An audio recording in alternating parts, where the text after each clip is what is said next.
Salut les amis, aujourd'hui nous allons voir les analgésiques ou les antalgiques. C'est présenté par Dr Myrtle Noël, qui est pharmacien, médecin, obstétricien, gynécologue.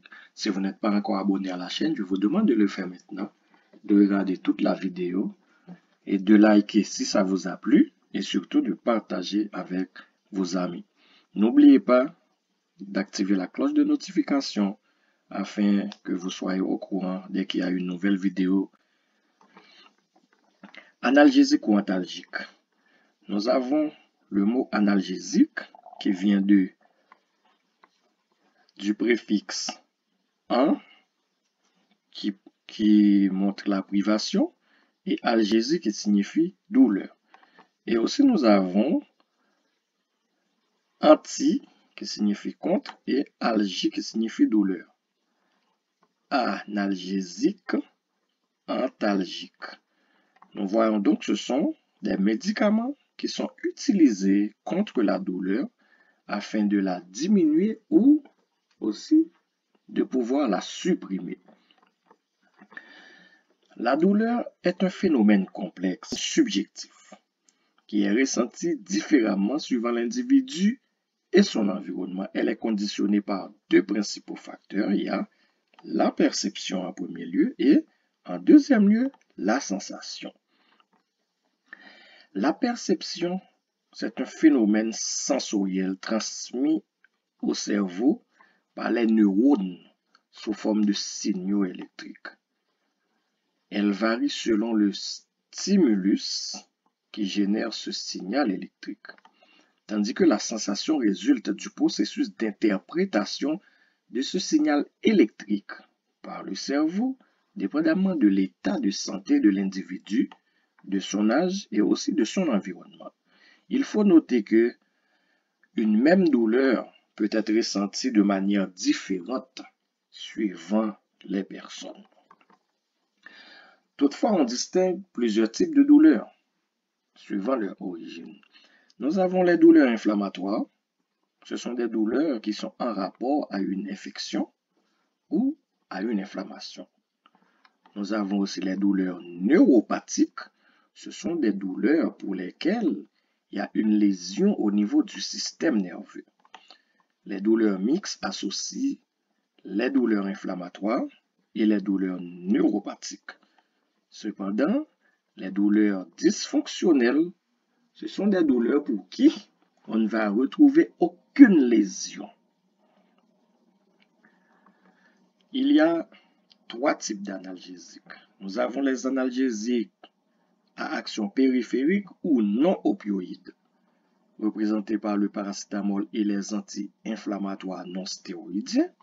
Nous avons les analgésiques à action centrale ou opioïde, qui est représenté par les opioïdes, que ce soit faible ou fort.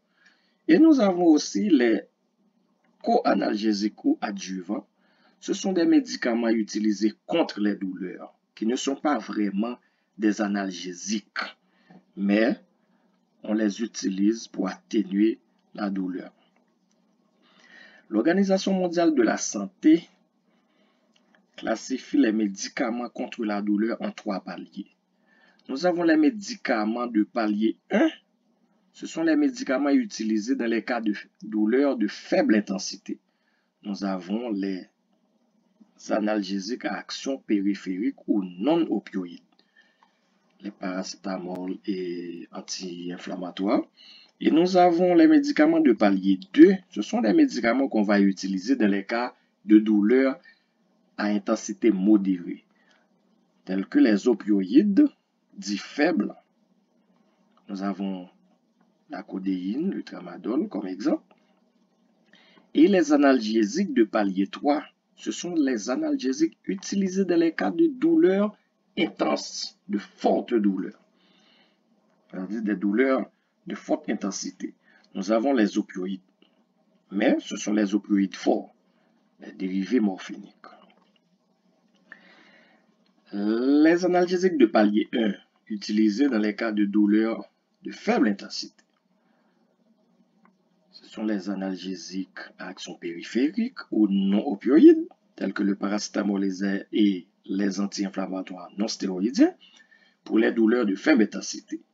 c'est-à-dire les douleurs de type inflammatoire, dans les cas d'une inflammation ou dans les cas d'une infection.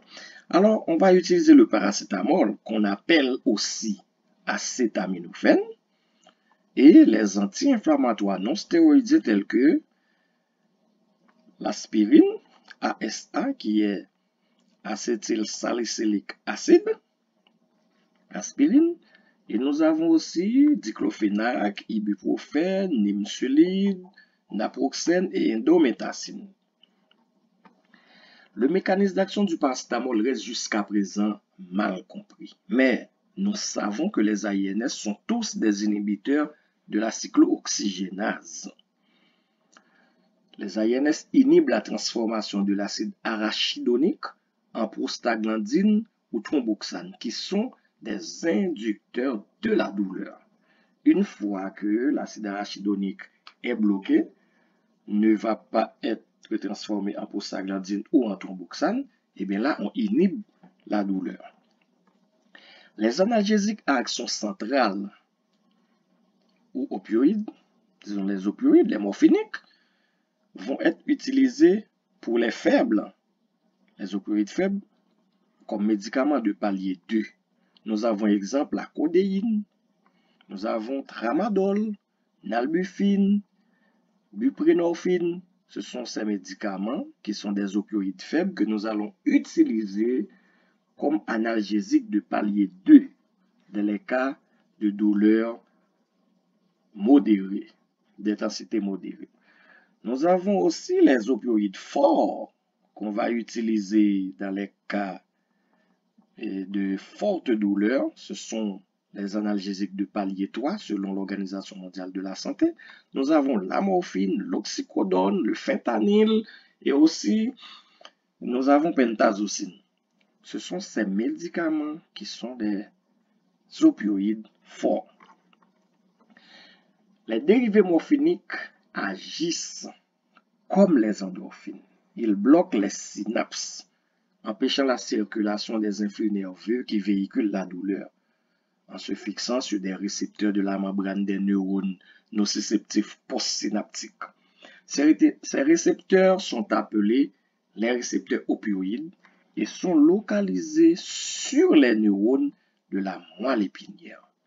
Une fois que les dérivés morphiniques agissent à ce niveau, eh bien, la circulation de l'influx qui allait apporter la douleur au niveau du cerveau se bloque ici, eh bien, il n'y aura pas de douleur à être ressentie.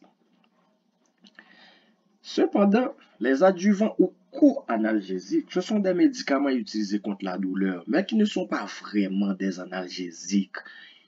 Ils ont une action analgésique modeste.